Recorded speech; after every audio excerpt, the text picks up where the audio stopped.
Alright, so let's go ahead and take a look at Heavy Noisy here in robot mode. So first off, let me start off with articulation. So the head appears to be on a ball joint. It is sitting on this little platform here, which does tend to fall back a little bit. It's not really secured in there at all. Then you have these shoulders here that can go out to the side like that, all the way around, of course. The shoulders make them a little bit non-dynamic because they're so, I mean, you can get them out like this and that's a little bit more dynamic, but like that there's not really a lot of dynamic look to the figure with the articulation. So swivel at the bicep there, or just above the elbow I guess, and then you have a hinge joint there. Swivel at the wrist, and then you have the 4 fingers on a joint, as you can see there. Waist articulation is present, just a regular swivel there. Then you have legs.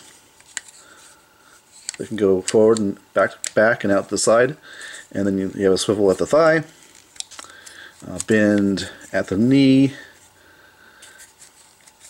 and then you don't really have that much useful articulation at the ankle.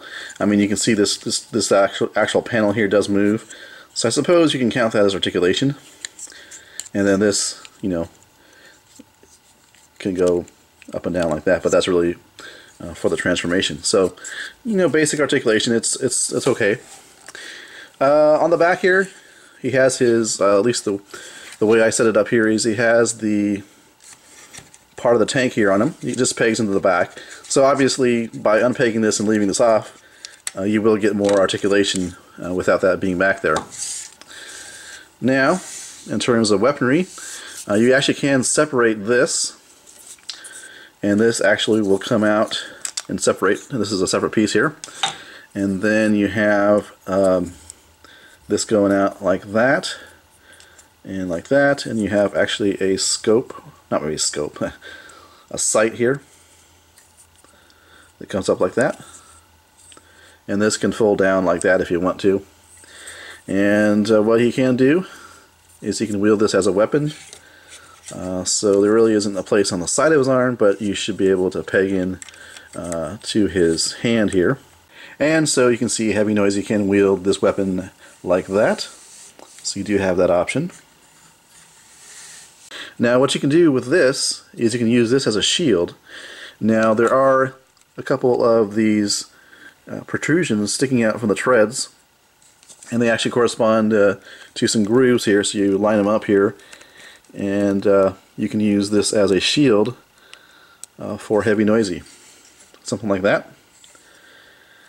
So there is that.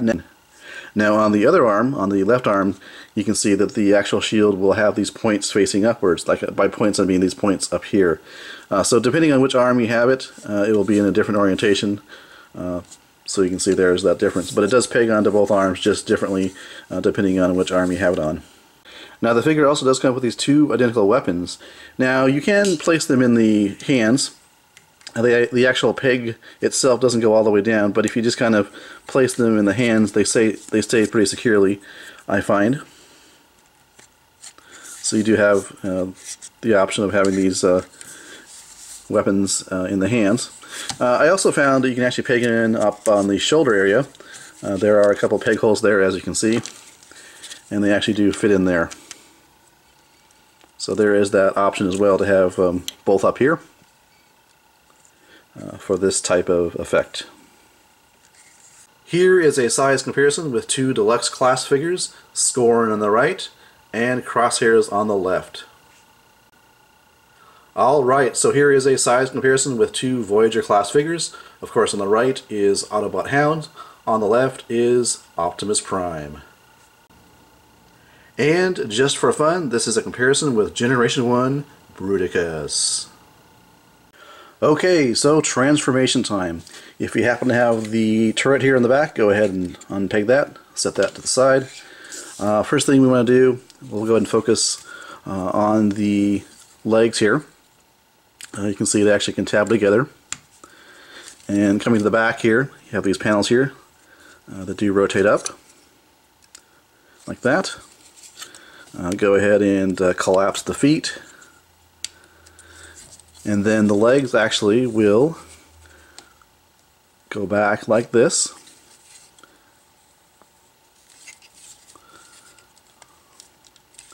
And then these panels here, and actually you probably want to do this before you put the legs together, I'll rotate these back like that, and they go down to form the back of the tank.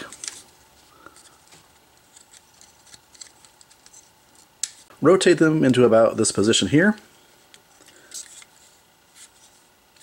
Go ahead and pull this panel back, rotate the head down, and then what you're going to do is you want to have the hands go into this area here and here on either side. So you're going to basically take this part here and rotate it back and kind of bend it at this angle here at the torso, well, not torso, but the crotch area, and then that will actually allow you to angle the hands in.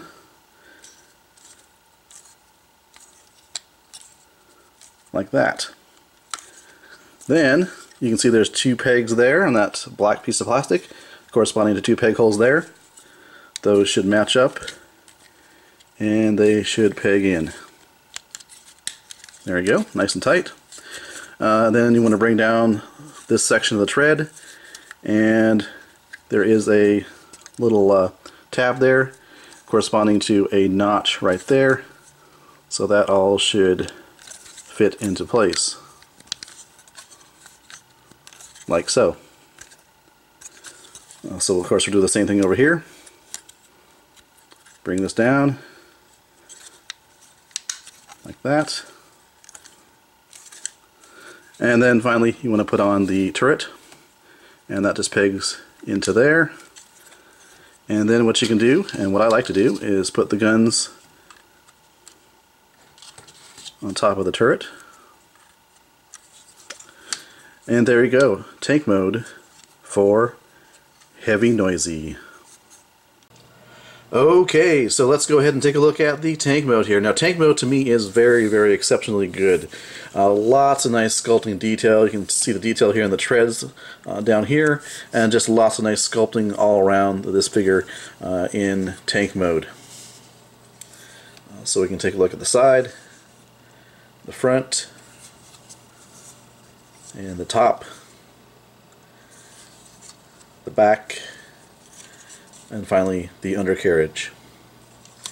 So in regards to the turret, it does not really rotate as it is now. You can see it's kind of clashing with plastic here, here as well. So what you have to do is kind of lift it up high enough on that peg to get enough clearance in order to rotate this around. And still it's kind of a little low, so if you get it high enough it can rotate all the way around, and then you can push it back down if you want to. Now it does have the barrel here. Gun does rotate up like that to that degree, so you have that option as well. Now let's take a look at size comparisons. So first let me go ahead and bring in Generations Deluxe Class Warpath. So here is Warpath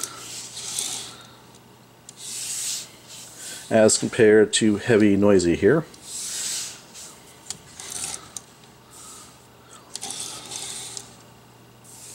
Now let me bring in Voyager Class Bludgeon.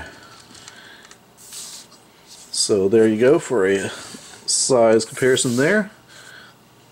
Not quite a Voyager, but larger than a Deluxe.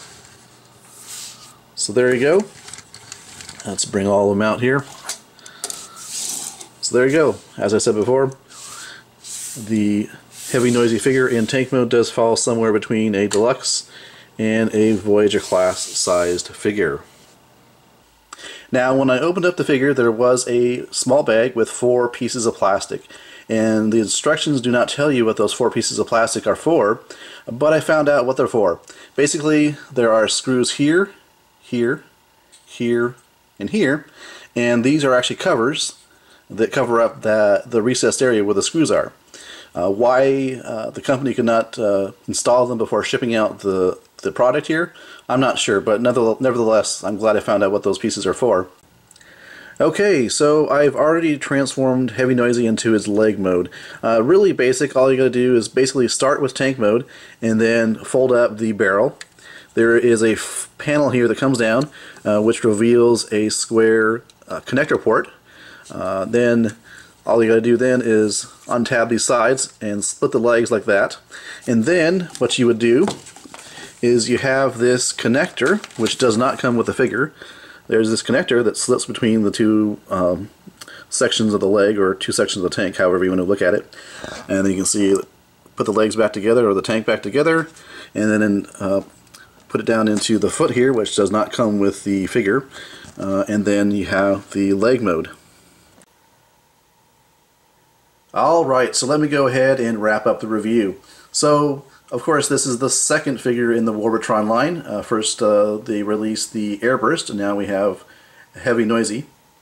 And I'm really impressed so far with this company, with the way their quality control is, the way their engineering is.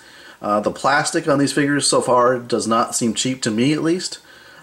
So I'm really pleased with the figures. Now, to me, the cool part about these figures are their relatively simplistic transformation, as well as just being, you know, basically a upscaled version of their Generation 1 counterparts.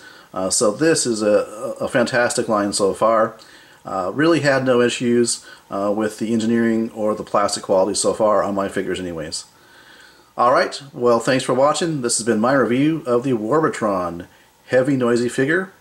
Thanks for watching.